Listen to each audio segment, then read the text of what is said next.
Suasana hangat Idul Fitri begitu terasa saat open house perdana Presiden Prabowo Subianto di Istana Merdeka, Jakarta. Masyarakat hingga pejabat pun berduyun-duyun untuk bersalaman dengan orang nomor satu di Indonesia tersebut. Selain bisa bersalaman dengan kepala negara, masyarakat juga disuguhi makanan khas Lebaran hingga Nusantara. Beberapa makanan berat seperti opor ayam, rendang, ketupat, sambal goreng ati, serta labu siam tersedia. Selain itu, makanan ringan seperti aneka kue, serta sejumlah minuman tradisional dan kemasan juga tersedia di acara open house yang bertajuk Gelar Gria ini. Banyak menu di meja panjang membuat warga yang hadir antusias. Selain dihadiri oleh masyarakat umum, acara ini juga dihadiri oleh sejumlah pejabat negara dan duta besar negara sahabat.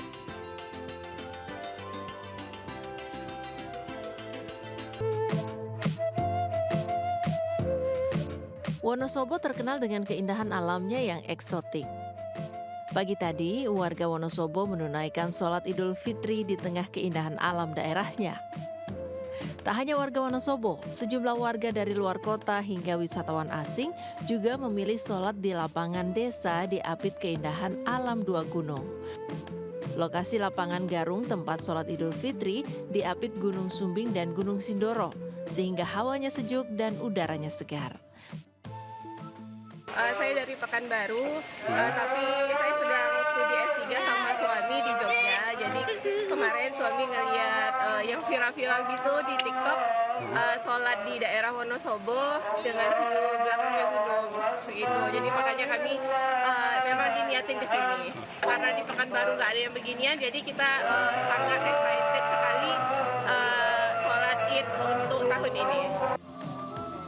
Menurut panitia, sholat Id di tempat ini sudah digelar sejak tahun 70-an, tapi baru viral 3 tahun terakhir. Dari catatan panitia, hari ini sholat Id diikuti oleh 4.000 jamaah.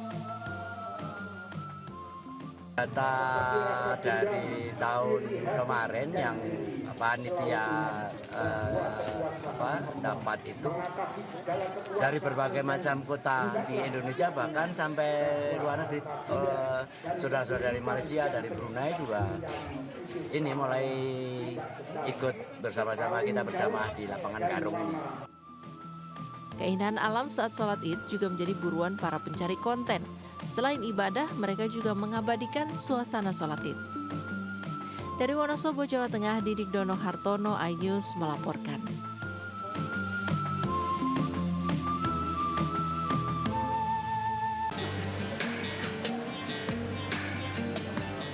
Bangunan bersejarah sekaligus destinasi wisata sejarah Kota Semarang yang terkenal dengan kesan seram dan mencekam, Lawang Sewu, untuk pertama kalinya menjadi tempat ibadah sholat Idul Fitri.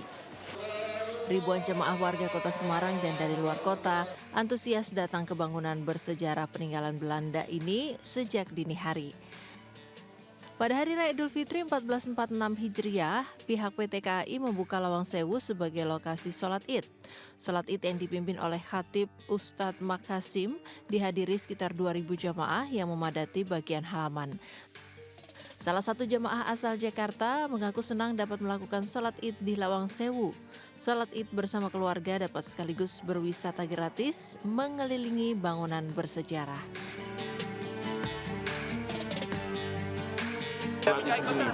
Seru, soalnya kan di dalam Lawang Sewu kan, jadi benar-benar pengalaman pertama. Jadi bisa sambil wisata ya? Kenapa? Bisa sambil wisata? Benar sekali. Ini memang kita buat supaya masyarakat Kota Semarang merasa memiliki Lawang Sewu, karena Lawang Sewu ini memang highlight dari tempat wisata tujuan ke Semarang. Jadi biar merasa memiliki dan melihat, oh Lawang Sewu sekarang sudah banyak fasilitas, sudah banyak, dan sudah family friendly gitu. Jadi mereka bisa merekomendasikan untuk saudaranya yang dari luar kota untuk mendatangi Lawang Sewu.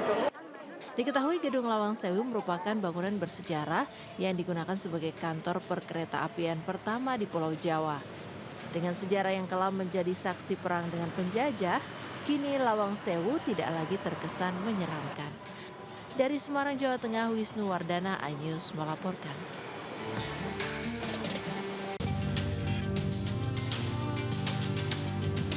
Ribuan narapidana di Lembaga Permasyarakatan Kelas 2 Bulak Kapal Kota Bekasi, Jawa Barat, Senin pagi mendapatkan remisi pada momentum Hari Raya Idul Fitri 1446 Hijriah. Remisi khusus ini diberikan langsung oleh Kalapas kelas 2A Bulak Kapal kepada narapidana yang dinyatakan bebas.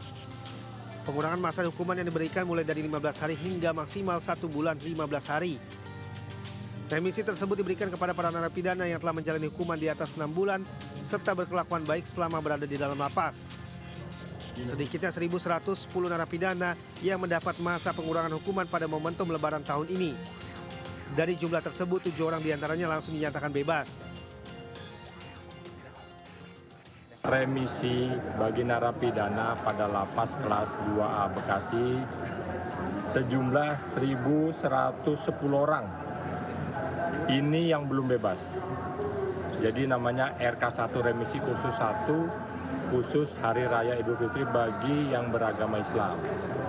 Untuk yang RK2 remisi khusus 2 ini remisi yang diberikan kepada narapidana yang setelah mendapat remisi dia langsung bebas.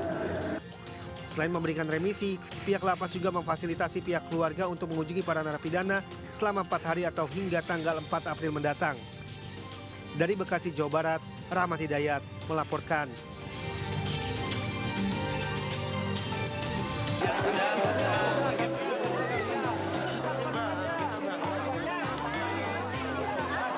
Lima gunungan yang dibagikan para abdi dalam keraton ini langsung menjadi rebutan warga di halaman Masjid Gede Keraton Yogyakarta Senin siang. Dalam ritual Grebek Sawal, Keraton Yogyakarta mempersembahkan 7 gunungan, yakni 2 gunungan Lanang dan Wadon, 2 gunungan Kepak, dan gunungan Pawuhan. 5 buah gunungan dibawa ke Masjid Gede Keraton Yogyakarta dan 2 lainnya ditandu ke Kepatihan dan Kadipaten Puro Pakualaman. Gunungan yang terbuat dari hasil bumi ini menjadi rebutan warga karena mereka percaya akan mendapatkan berkah dan rezeki. Lombok sama kacang, mau dimasak oseng-oseng. Oh, supaya apa nih Bu? Ayo supaya apa ya, dapat berkah gitu aja. Dari berkah? Ya. Itu sering ikut rebutan juga Bu? Iya. Tiap tahun Bu? Iya. Ini udah sejak kapan Ibu ikut rebutan ini? Udah dari kecil. Oh, jadi setiap tahun gitu Bu ya? Iya. Nah, selain dimasak, untuk apa aja Bu? Salap. Tradisi Grebek Sawal diawali keluarnya 10 bergodo atau peleton prajurit keraton lengkap dengan berbagai persenjataan termasuk pasukan gajah dan berkuda. Setiap tahun Keraton Yogyakarta menggelar ritual grebek 3 kali, yakni Grebek Maulud, Grebek Sawal, dan Grebek Besar. Grebek Sawal merupakan persembahan pihak keraton kepada rakyat sebagai simbol kemakmuran. Dari Yogyakarta, Gunarto Farhan, iNews melaporkan. Selamat Lebaran and Happy Eid Mubarak. Ya, sejumlah penggawa timnas Indonesia level senior memberikan ucapan selamat Hari Raya Idul Fitri 1446 Hijriah. Ucapan itu disampaikan oleh para pemain diantaranya Ragnar Oratmangun, Emil Audero, Dean James, Pratama Arhan, dan Sen Patinama. Mereka sama-sama memberikan ucapan singkat kepada pendukung Garuda yang sedang merayakan Hari Lebaran. Selamat Lebaran and Happy Eid Mubarak. To all the Garuda fans, I wish you Eid Mubarak. Ciao. Happy Eid Mubarak to our fellow Muslims in Indonesia. Lebaran Fu Sejong.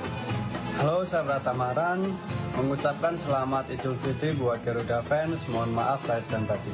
Eid Mubarak everyone. I wish everyone a blessed day with their family and with their